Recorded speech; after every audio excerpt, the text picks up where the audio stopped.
everyone has an iPhone, but we all carry some electronics around here. iPods, smartphones, more smartphones, Game Boys, you name it. We've just got electronics everywhere. And what do they have in common? They all have batteries. And the batteries all die, which means they need to be recharged once in a while. Now you could plug it into a wall outlet, which is what people usually do. But what if you're away from an outlet?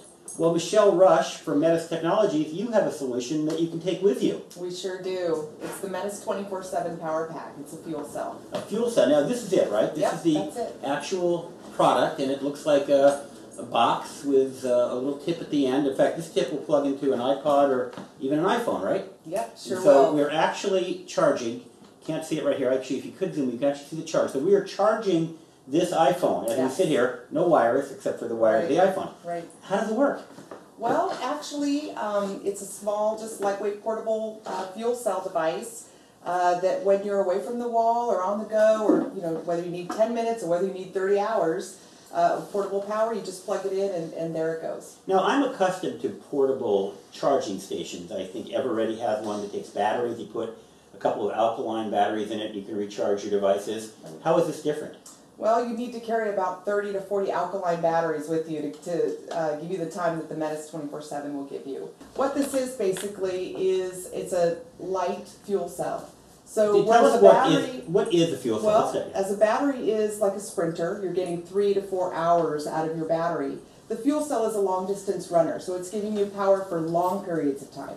But physically, what is it? In fact, I think I remember shaking this. Yes. And hearing it, sounds like it's got liquid in it. Yes. What's in it?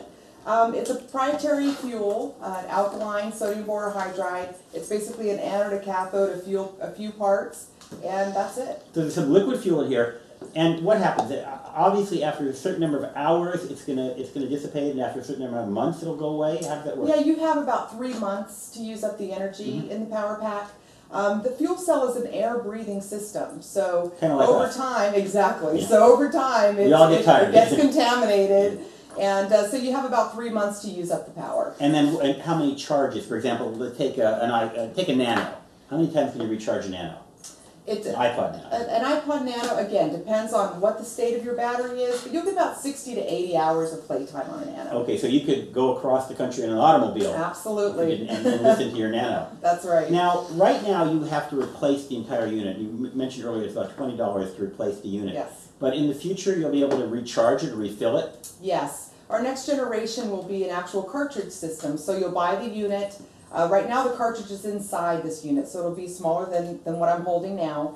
And you'll buy the unit, and you'll just buy cartridges and replace the fuel each time. Now you've got my interest piqued, because President Bush a few years ago made a big deal about hydrogen. We're going to all be driving hydrogen cars. They might blow up on us, but we're going to be driving them. Right. Is this an alternative even for automobiles? Well, this is a platform technology. As I mentioned, the next generation of this product is refuelable, a cartridge system. We're also then working on laptops. We've demonstrated a 700 watt for an unmanned air vehicle. Stationary power for offices, homes. Enough to power like a refrigerator and lights and things like that? Well, everything but the air conditioner. Okay, makes sense. So it is a platform technology. We've proven that we can make it, in high quality, that we can make it at low cost through our high volume line that we're running in Ireland. So this opens up a lot of possibilities. So in theory, you could have cartridges that you pop into an automobile, drive for a while, and get a new cartridge? That could happen? I think eventually, yes, that could happen. And when this is done with its useful life, what is left of this? What's the byproduct that you have to recycle? Over time, the fuel dilutes into water. There's nothing in there that's detrimental to the environment, and we also have a recycling program in place because we're conscious of the environment. In terms of the cost, not so much the cost of producing this, but the cost of producing this in quantities that could be useful for cars and homes. Give me a rough idea relative to the cost of petroleum.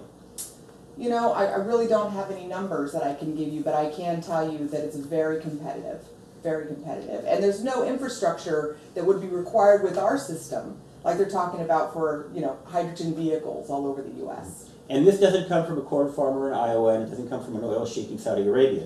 It's manufactured Where? Yes, well, right now we have a fuel facility in Ireland. I don't know, Guinness beer. Yeah, exactly. And it kind of does look like a beer, facility, but, that the fuel facility. But we're manufacturing it there. It's a proprietary fuel. There's nothing that isn't, limited supply or, that we would expect that would drive up costs as, the fuel were then used in higher volumes. Well, Michelle Rush, this is quite an interesting product, and Yes. indeed, I don't know if you can see it, it is charging my iPhone as we speak. Yep. So we know it works. Yep. And Sure does. it's certainly a glimpse as to what we might see in the future. Thanch you very much. Absolutely. Thank you.